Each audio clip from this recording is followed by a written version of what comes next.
It's just one more way of reducing your liberty and reminding you that they can fuck with you anytime they want. As long as you put up with it. As long as you put up with it. Which means, of course, anytime they want. Because that's what Americans do now. They're always willing to trade away a little of their freedom in exchange for the feeling, the illusion of security. What we have now is a completely neurotic population obsessed with security and safety and crime and drugs and cleanliness and hygiene and germs. There's another thing. Germs. Where did this sudden fear of germs come from? In this country. Have you noticed this? The media constantly running stories about all the latest infections, salmonella, E. coli, hantavirus, bird flu, and Americans they panic easily, so now everybody's running around scrubbing this and spraying that and overcooking their food and repeatedly washing their hands, trying to avoid all contact with germs. It's ridiculous, and it goes to ridiculous lengths. In prisons, before they give you a lethal injection, they swab your arm with alcohol. It's true. It's true. It's true. Well, they don't want you to get an infection. And you can see their point. Wouldn't want some guy to go to hell and be sick. It would take a lot of the sportsmanship out of the whole execution. Fear of germs. Why, these fucking pussies. You can't even get a decent hamburger anymore. They cook the shit out of everything now because everybody's afraid of food poisoning. Hey, where's your sense of adventure? Take a fucking chance, will you? You know how many people die in this country from food poisoning every year? 9,000. That's all. It's a minor risk. Take a fucking chance, bunch of goddamn pussies. Besides, what do you think you have an immune system for? It's for killing germs. But it needs practice. It needs germs to practice on. So listen. If you kill all the germs around you and live a completely sterile life, then when germs do come along, you're not going to be prepared. And never mind ordinary germs. What are you going to do when some super virus comes along that turns your vital organs into liquid shit? I'll tell you what you're going to do. You're going to get sick, you're going to die, and you're going to deserve it because you're fucking weak and you got a fucking weak immune system. Now, God damn it.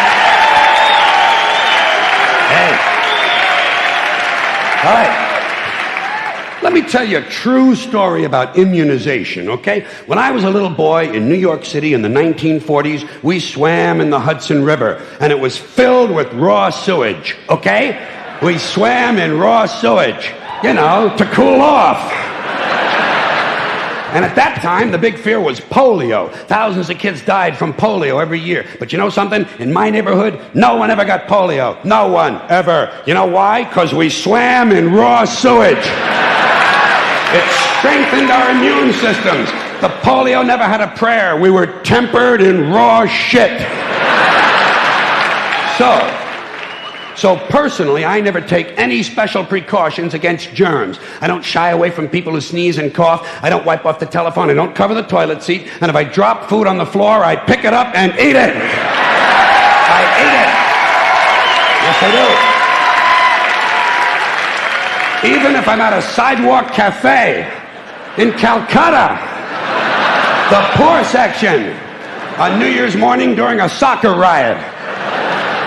And you know something? In spite of all that so-called risky behavior, I never get infections. I don't get them. I don't get colds. I don't get flu. I don't get headaches. I don't get upset stomachs. And you know why? Because I got a good, strong immune system, and it gets a lot of practice. My immune system is equipped with the biological equivalent of fully automatic military assault rifles with night vision and laser scopes. And we have recently acquired phosphorus grenades, cluster bombs, and anti-personnel fragmentation mines. So, when my white blood cells are on patrol, reconnoitering my bloodstream, seeking out strangers and other undesirables, if they see any suspicious-looking germs of any kind, they don't fuck around.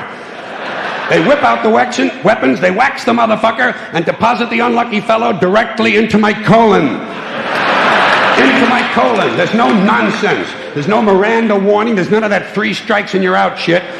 First defense, bam, into the colon you go. Yeah.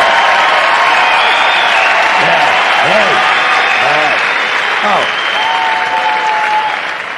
And speaking of my colon, I want you to know I don't automatically wash my hands every time I go to the bathroom, okay? Can you deal with that? Sometimes I do, sometimes I don't. You know when I wash my hands? When I shit on them. That's the only time. And you know how often that happens? Tops. 2-3 times a week. Tops. Maybe a little more frequently over the holidays. You know what I mean? And I'll tell you something else, my well-scrubbed friends. You don't always need a shower every day. Did you know that? It's overkill. Unless you work out or work outdoors or for some reason come in intimate contact with huge amounts of filth and garbage every day, you don't always need a shower. All you really need to do is to wash the 4 key areas. Armpits, asshole, crotch, and teeth. Got that? Armpits, asshole, crotch, and teeth. In fact, you can save yourself a whole lot of time if you simply use the same brush on all 4 areas.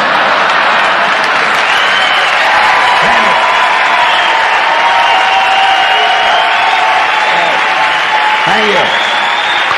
I appreciate it. Thank you. All right.